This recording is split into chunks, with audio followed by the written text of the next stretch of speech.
परमात्मा ने जिसमें आकर ये ज्ञान दिया तो हमारे विश्वास होया नहीं। क्यों नहीं हुआ? क्योंकि हमने अज्ञान गणा सुन रखा था। जिन सदग्रंथों को हम उत्तम ज्ञान युक्त मानते थे वो हमारी पहुंच से बाहर थे, क्योंकि शिक्षा का अधिकार केवल एक ब्राह्मण वर्ण को था और अन्य को अपना अलग से कार्य विभाजित कर दिया गया था। वैश्य को अपना, क्षत्रिय को अपना, शूद्र को अपना। है कि जैसे अभी आपने प्रश्न सुना कि नारद ने झीमर गुरु की ना और क्या ज्ञान में हो गया हीना। अब ये झीमर कौन था? अब यहाँ प्रसंग आ जाता है कि भाई गुरु होना चाहिए। ये नकली संत हमने न्यो बरमावे हैं कि भाई गुरु होना चाहिए और किसाए हो गुरु बना ले, अब बस अपना भक्ति कर ले, गुरु बिना मोक्ष नहीं होता। लेकिन ये भूल जाते हैं कि पूर्ण गुरु बिना बात नहीं बने। अब यहाँ क्या बताते हैं कि एक झीमर था, धीमर, झीमर कहें वैसे मछियारे ने, एक धीमर होता है, धीमर, झीमर कहें उसको धीमर कहें, वो होता है मछियारा। तो क्या बताते हैं कि नारद जी ब्राह्मण यानी ऋषि, और उसने झीमर गुरु करना पड़ा और उसका कहते हैं उस गुरु झीमर गुरु बनने से भी स्वर्ग तक जाने का ब्योंत बना। अब यहां वो नकली गुरु ये कह देते हैं भाई नारद ने झीमर गुरु बनाया था तो गुरु ही होना चाहिए, ये सुल्फा पाठ भी मारेंगे, चलम का डूंडा ठा दे, कहा भाई गुरु होना चाहिए, किसाए हो नाम जाप कर ले, भक्ति करे।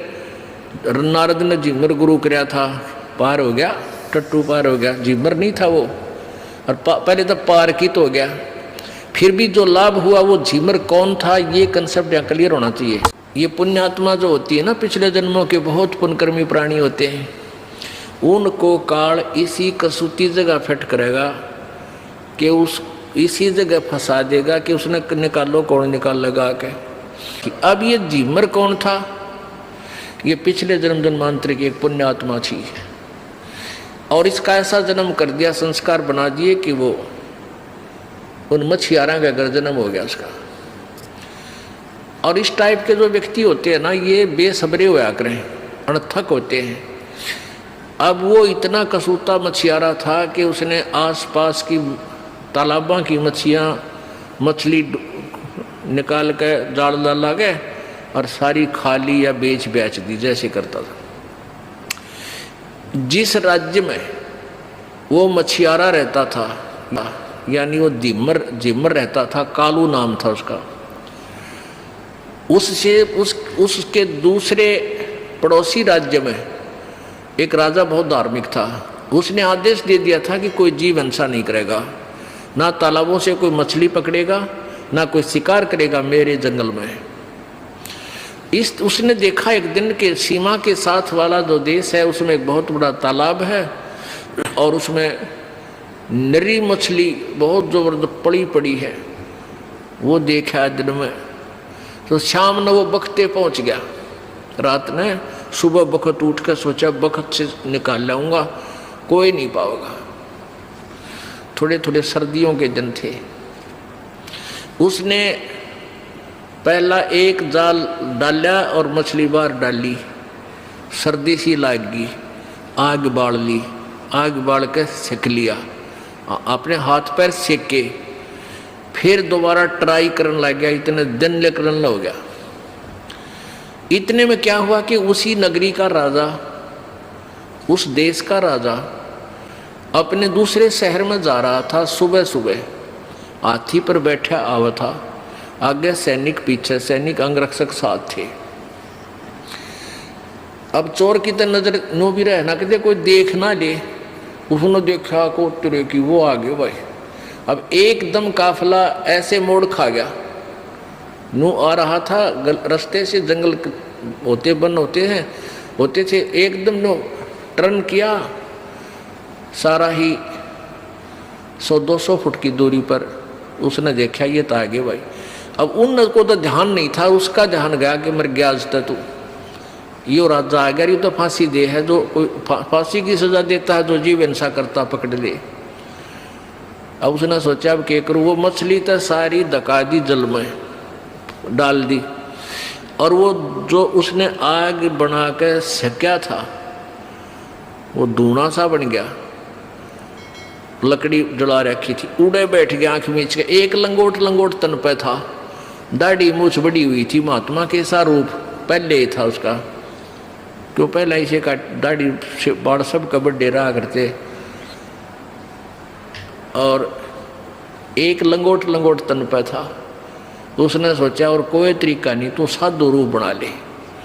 अपने शरीर पर सारे घर राख पड़ी थी बार ला के, और मुंह माँ पर लाकर बैठ गया नुआकड़ के, आसन पदम लगा के।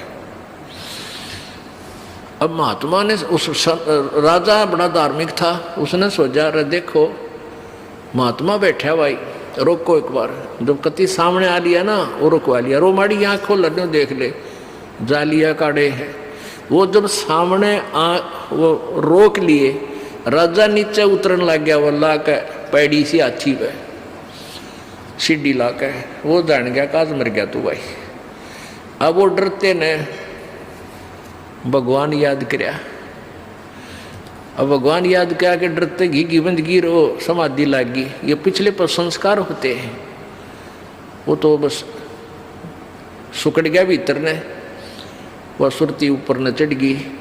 राजा आया, प्रणाम करया, राम राम करी, ना बोलिया कि मैं डरता ना बोला। तो राजा ने सोची वे संत साधु को गणा नहीं छेड़ना चाहिए, प्रणाम करया, राख ठाई माथे गलाई, चरण छुए, और 5-7 सोने की मोहरें उस धूने पर बैठ करके राजा चल पड़ा। अब उसकी चढ़गी सुरती डरते कि कुछ पिछले संस्कार होते हैं पुण्यात्माओं।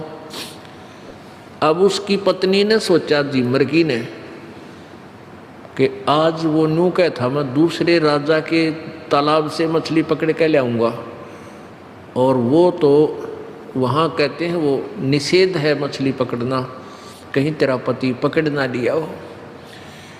वो गई, उसने देखा वो तो बैठा नो आसन पदम लगा कर समाधि चढ़ रही, अंदर देखा नज़ारे ऊपर के, दोपहर होगी, वो बैठा वहीं पर।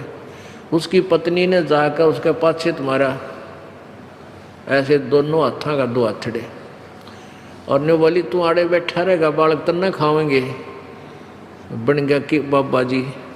उसने ने सोची, ने बोला जी मैं तो आज आया था, आज आया था मैं तो आज। उसने सोची वो राजा की जो है सेवक लाग गए इतने गड़न, ने बोला जी मैं तो आज आया था, पहली बार आया हूँ मैं तो आज, मैंने मछली ना पकड़ी है वह, मैं तुम्हें ही आ गया था। दुआ देखी, वह देखा उसकी पत्नी है पाछे ने, तो राजा कहाँ गया? उसकी पत्नी बोली राजा कौन था? राजा आया था यहाँ से। वो बोली राजा आता तेने छोड़ देता। फिर उसने देखा 5 असरफी रखी है। अब देखो कैसे परिवर्तन आता है।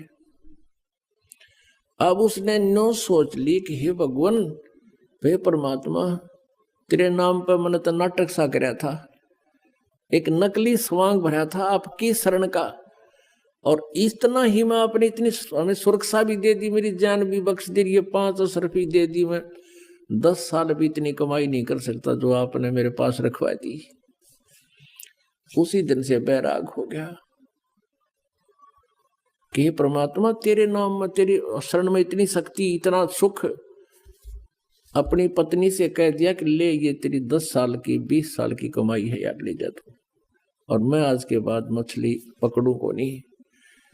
घर चले गए। उसकी पत्नी बोली काम करे बिना नहीं सरया करता, जा वो दे दे जाड़ हाथ में, वो बांध दे रोटी 4 उसके, और वो चल पड़े। बैठ के जंगल में खा कर रोटी, अन्नो देखे भगवान, नो क्या करें, गुरु बिन मोक्ष नहीं होता। हे परमात्मा, गुरु बिन मोक्ष नहीं होता। कोई संत मिले, संतों के पास जावे, उनसे पूछा ताछी करे। तो फिर एक दिन परमेश्वर कहते हैं इस आत्मा की प्रत्येक रिक्वायरमेंट को सब परमात्मा पूर्ण ही पूरा करता है, जो तीनों लोकों में प्रवेश करके सबका धारण पोषण करता है। परमेश्वर आगे एक साथ दो रूप बना के कबीर देव जी, और उससे कहा कि भाई भगत कैसे बैठा है, कि महाराज जी मैं भक्ति करूं हूं। परमात्मा ने कहा भाई गुरु बिन बात तो ना बनाया, गुरु तो होना चाहिए। कहा जी गुरु तो होना चाहिए, आप बन जाओ मेरे गुरु जी। कहा भाई ठीक है मैं बता देता हूँ, नाम ले, भक्ति कर, ऐसे ऐसे करना, ये करना, ऐसे नहीं करना। अब उसने करी डट का साधना, और कुछ ही दिनों में उसको काफी उपलब्धि होगी। उधर से वो जो गुरु था, अब उधर नारद जी को एक ऐसी समस्या पैदा होगी थी, उसको कहा गया था कि आज सवेरे तू जावे और उसको गुरु बना ले, जब तेरा कल्याण होगा। तो सवेरे सवेरे वो जा रहा था किसी घाट के स्नान करने के लिए, आगे से वो कालू झीमर मिल गया उसने, तो उसको उन्होंने गुरु बना लिया। उस कालू झीमर ने उसको बताया कि ये नाम जाप कर ऋषि जी, जब तेरा कल्याण होगा। अब कहने का भाव ये है पुण्यात्मा, हम ये सोचा करते थे कि कालू जो था एक सिंपल सा साधारण आदमी, एक मछियारा था, और उसको नारद जी ने गुरु बना लिया तो अब उसका उस सत्र का कल्याण हो गया। अब उस समय वो कालू झिमर नहीं था, उसने सारी बुराई छोड़ दी थी, वो संत बन गया था। लेकिन हम फिर भी वो फीत उतारते नहीं उसको फिर भी धीमर कहा करते थे, झीमर कहा करते, जबकि वो परम संत हो गए थे।